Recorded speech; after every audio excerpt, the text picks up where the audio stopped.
Salut à toi, jeune auditeur, on se retrouve pour une nouvelle vidéo sur la chaîne YouTube.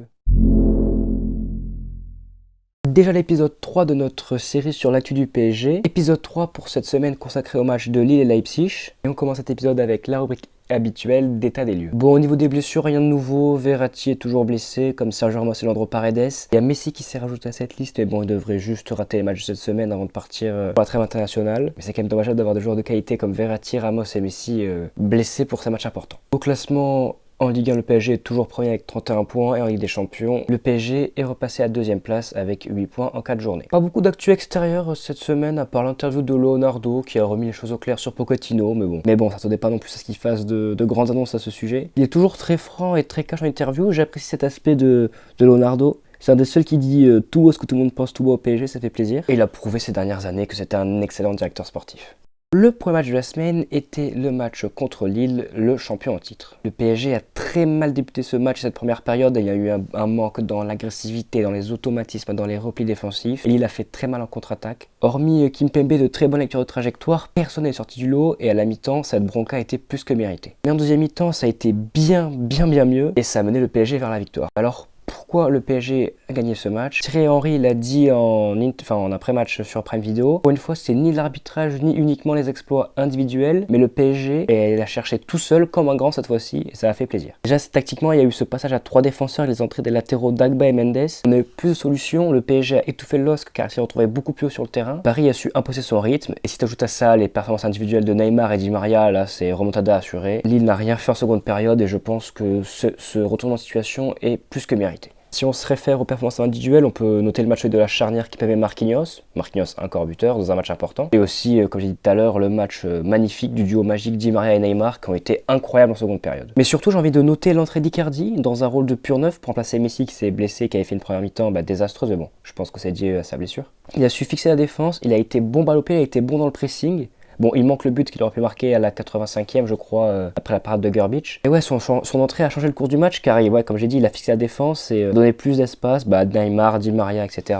Après, c'est pas une bonne entrée qui va reconditionner le statut d'Icardi, il va rester cantonné à ce rôle de joker de luxe, on va dire. Mais Mauro Icardi a du temps de jeu à gratter, quand on voit les blessures régulières de Messi, les trêves internationales et tout, il y a du temps de jeu à gratter pour lui.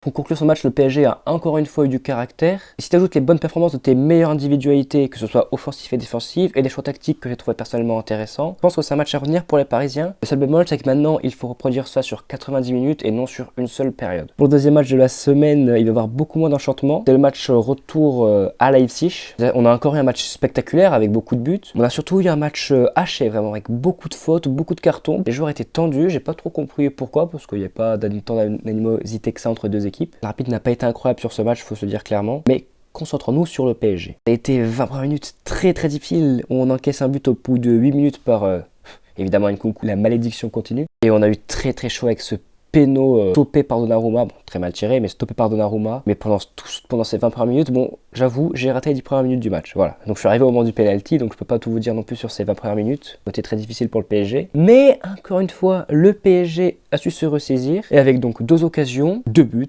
de Gini Wijnaldum. Ça fait très plaisir pour Gini car ça il va retrouver de la confiance et on a vu. Mais une rage quand il a marqué, je pense que je vous mettrai la photo, mais ça se voit que c'était une vraie délivrance pour lui. Ça fait vraiment plaisir pour ce joueur qui a des débuts compliqués, je pense même dans le vestiaire et tout, mais surtout sur le terrain où il n'a pas encore réussi à trouver sa place. Là, il a joué dans un rôle un peu plus haut. Ça lui a réussi. Bon, après, il a été plutôt invisible sur le reste du match, mais il a été double buteur et on ne peut pas renier cette performance. Et ces 2 buts du PSG ont cassé le rythme de Leipzig jusqu'à la première mi-temps. Et en deuxième mi-temps, le PSG a eu des occasions, même s'il a été souvent dominé. Attaque rapide, malgré une possession allemande. Mais il a pas su mettre le troisième, notamment avec beaucoup de ratés de Kylian Mbappé. Et en fin de match, assez logiquement, Leipzig qui était meilleur collectivement, a poussé et sur une erreur grossière de Kimpembe, Szoboszlai a transformé un pénalty à la 90e. Je pense que c'est un résultat plutôt logique, ce de partout. Bon, dans le jeu, on a eu quelques beaux mouvements collectifs, notamment le premier but où il y a de beaux mouvements de passe entre le trio de devant et la finition de Wijnaldum. Et sinon, ça a été plutôt pauvre. On a vu un Neymar qui a dû décrocher, mais tellement bas. Il a été plutôt bon dans ce rôle-là. C'est un des meilleurs joueurs du PSG sur ce match, mais bon, c'est pas là que j'attends Neymar personnellement. Donc voilà, Hitmap, il est au milieu de terrain, c'est pas son poste Neymar. Neymar, c'est un joueur qui est là pour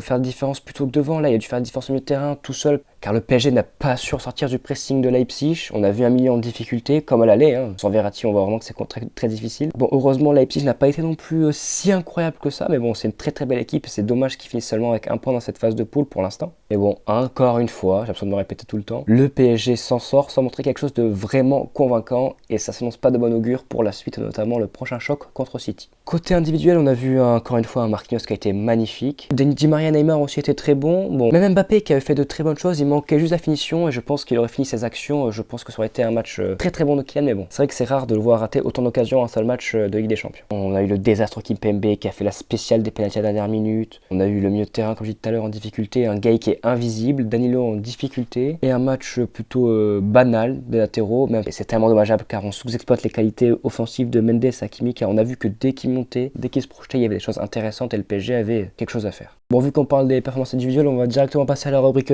top flop. Et on commence par les tops aujourd'hui. Les tops de la semaine, on les a déjà parlé en début de, tout au long de la vidéo. On a eu Neymar et Di Maria qui ont été le duo des détonateurs offensifs du PSG. Ça fait du mal pour Neymar qui était justement dans la rubrique flop plus récemment. Là, il revient en bonne forme, ça fait plaisir. Bon, malheureusement, je trouve, comme je dis tout à l'heure, qu'il n'est pas à son poste en fait, qu'il ne joue pas à son poste, mais bon, il est presque obligé, tellement le milieu de terrain ne prouve rien. Et Fido, qui a malheureusement pas pu jouer à cause de sa suspension, on le voit dès qu'il est sur le terrain, il est toujours performant. Bon, le MVP de la semaine, ça reste Marquinhos qui a été incroyable sur les deux matchs. Je pense qu'actuellement, c'est le meilleur au monde à son poste. Régularité, il est exemplaire en capitaine, il est bon défensivement, il marque des buts, il a tout. Vraiment, c'est le capitaine idéal pour le PSG. Je pensais pas dire ça après le départ de Thiago Silva, mais la relève est plus qu'assurée. Le dernier top, c'est Donnarumma. Bon, la semaine dernière, on avait Navas. Aujourd'hui, on a Gigio. Navas a été excellent la semaine dernière. Gigio a arrêté un penalty, a été très bon dans les deux matchs qu'il a fait. Et surtout, je l'ai trouvé excellent dans le jeu au pied. Je le trouve meilleur que Keylor et c'est un élément de sa palette que je ne connaissais pas. Et dans l'optique de cette concurrence entre les deux, je pense que pour l'instant, la semaine dernière, je donnais mon point à Navas, là, je donne mon point à Donnarumma. Donc finalement, on ne sait pas du tout qui va être titulaire à la fin de la saison.